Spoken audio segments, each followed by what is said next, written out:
Hello everybody, how are you all doing? Hope you had a wonderful week. In today's tutorial, we'll be learning all about compressors. So we'll be learning how to use a compressor in all our tracks. We'll be looking at Logic stock plugin and we'll be going through each and every detail like threshold, ratio, attack, release, etc. So let's get started. Let's just drag and drop it here. Let's import that. Let's just create a loop.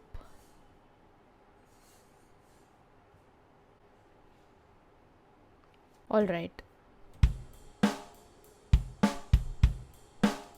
Okay, there are two ways by which you can add a compressor. One is there's this little bar above EQ, right? So you just click that and then your compressor just pops up, the stock plugin. If you don't want to do that way, you can do another way as well. So you just go over here to audio effects, click that, go down to dynamics, compressor stereo. So there are two ways by which you can do. You can just do whichever is convenient for you. This is how a compressor looks like when you first load it into the project. Okay, and basically all these things that are here: Platinum Digital, Studio VCA, Studio FET, Classic VCA, Vintage VCA, Vintage FET, and Vintage Opto. So all these are different types of compressors. Certain compressors in this category are designed for certain kind of instruments. All right, I'll attach a link below and that will specify clearly which compressor can be used or which will sound better for which instruments, things like that, so you can have a clear idea about that. For now, we'll just concentrate on the compressor that first opens up when you open a stock plugin. Okay, so this is Platinum Digital and we'll be going through each and every detail over here. Let's first start with this small graph over here.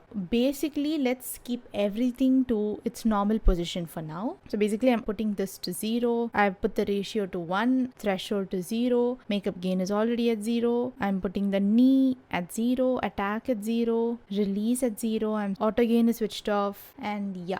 So now basically nothing is happening. Okay, now let me just play the track and show you.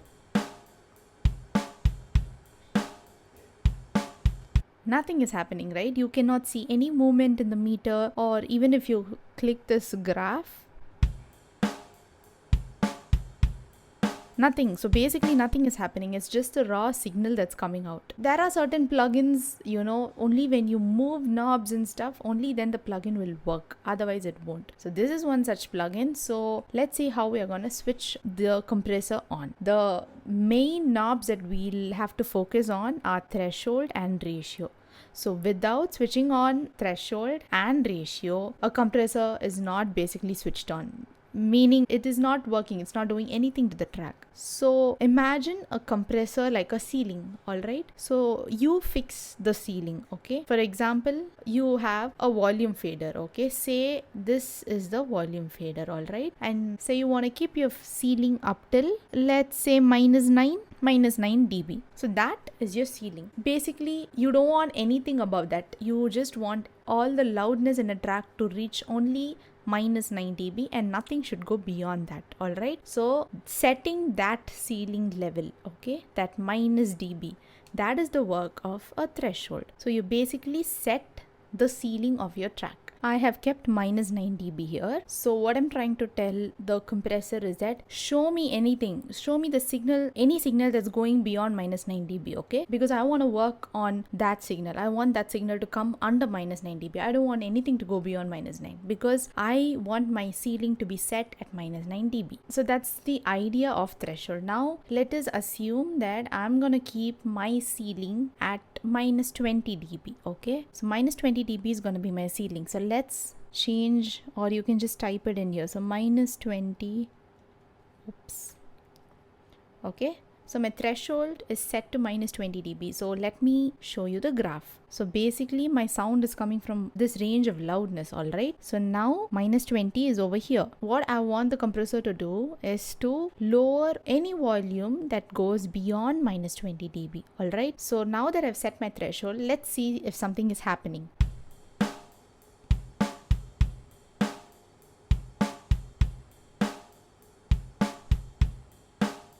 There's no difference, right? But you have set something, so why is nothing happening? Now that's because the ratio is kept to 1:1. So basically what is happening is that there is a waveform, alright, and there is a threshold that you've set which is minus 20 dB. So any signal above that minus 20 dB, that has to be compressed, correct? So how much do you want it to compress? That is the function of this ratio knob, okay? So ratio determines how much compression should happen to the signal above the threshold, okay? So if it is 1:1, the signal is remaining unchanged, okay? Nothing is happening. The moment you start increasing your ratio, that means you are compressing more and more of the signals that are, above the minus 20 dB. So now what we'll do, let's raise the ratio.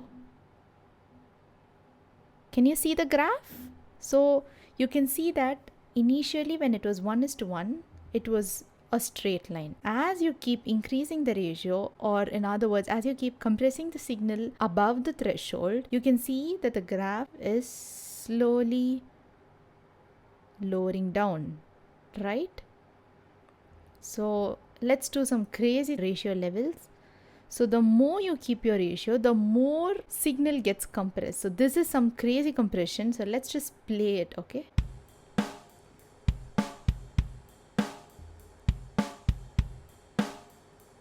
So every white dropping thing that you see over here, that is the amount of compression that has happened. This is a drastic way of compressing. So this was just done to show you how compression works and how you use ratio. So let's just keep it a little further away, okay? When you go to the meter,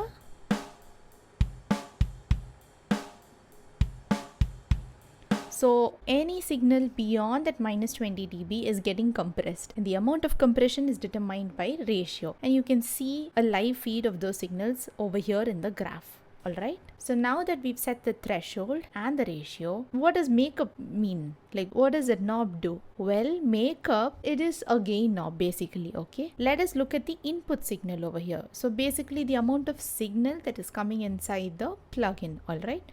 So when you play,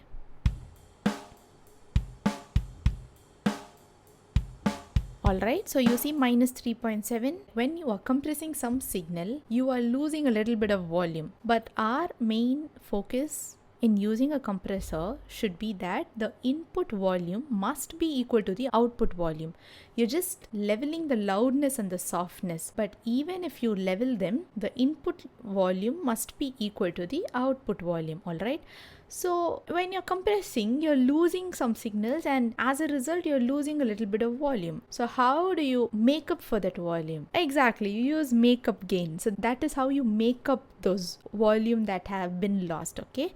Level the volume up only using the makeup gain, the volume that has been lost or that has been reduced, okay? But remember, the input gain must be equal to the output gain. Now let's go on and learn about this knob, which is called as the knee. Now it is set to 0. Let's see if we can visualize any changes that's happening to the graph when we move the knob, alright?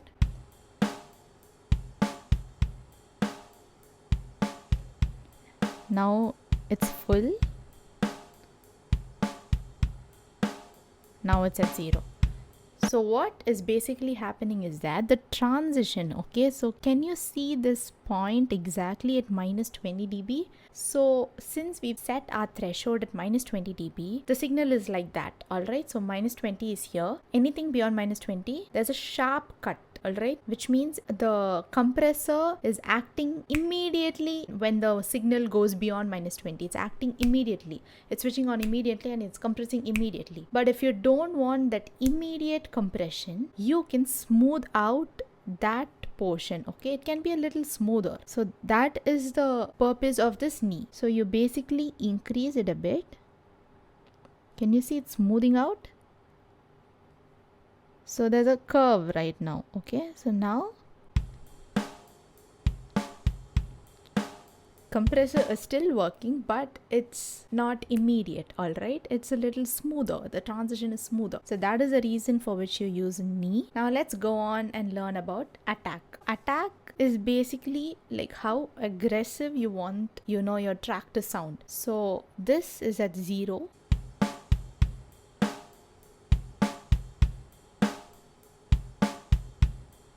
So attack is basically how aggressive you want the track to sound. So you increase the attack time. It means how fast the compressor is gonna get switched on and how aggressive you want the track to be. You want it to come a little slower, you increase the attack. You want it to come immediately, you lower the attack time. Alright. And the last knob is a release knob. The purpose of this release knob is to tell the plugin how long you want the compressor to be switched on. Okay, so imagine there's a signal going beyond minus 20 dB. So your compressor is switched on right now. Now, after it's switched on, when will it get switched off? That is determined by this release knob. Alright, so when you increase it, definitely the compressor will take a longer time to get switched off.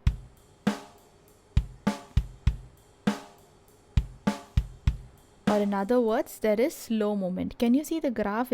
Those white lines are a little dragged. So that is the purpose of release time. It takes time for the compressor to stop working. Right? Let us increase it even more. This is at 5K. Can you see these lines? It's so far away. Like it's stopping after a very long time. Okay. Now when you keep the release very low, now high. Can you see the difference? When the release time is very low, compression is switching on and it's immediately switching off. Okay, like the compressor is switched off immediately. Okay, or in other words, the amount of time that you keep here, if it is 32 milli or 18 milliseconds, the compressor switches off in 18 milliseconds. If it is 830 milliseconds, it switches off after 830 milliseconds. It keeps compressing until that time. All right, the point to be noted here is that only when you switch on threshold and ratio, only then your compressor will start working. All right, and right after that, it's your decision. Like you increase the attack time, you determine how aggressive you want the track, and you determine how slow or how fast you want the compressor to start and stop, how smooth you want the transition to be, or how do you want the track to start compressing immediately, or do you want it to be smoothed out, and how much levels you've lost and how you need to compensate that with the makeup gain, things like that, you decide. And apart from these knobs, the other knobs are like auto gain. When you switch that on, it'll do its own compression, like automatically it'll compress your tracks. I personally feel like it's better if you set your own attack and release times, the ratio and the makeup gain, things like that. Not only will you know how to use a plugin, but your ears will also be trained to all those different frequencies and about the different timing, where it's stopping, where it's beginning, and things like that. There are a lot of presets as well that come with the stock plugin. So basically when you go up to this factory default, and now we have drums, so let's choose a preset. So in drum we have classic drums, so let's just click that. So when you click that, automatically it chooses the type of compressor that would suit that preset and the levels as well. So let's just listen to how this sounds.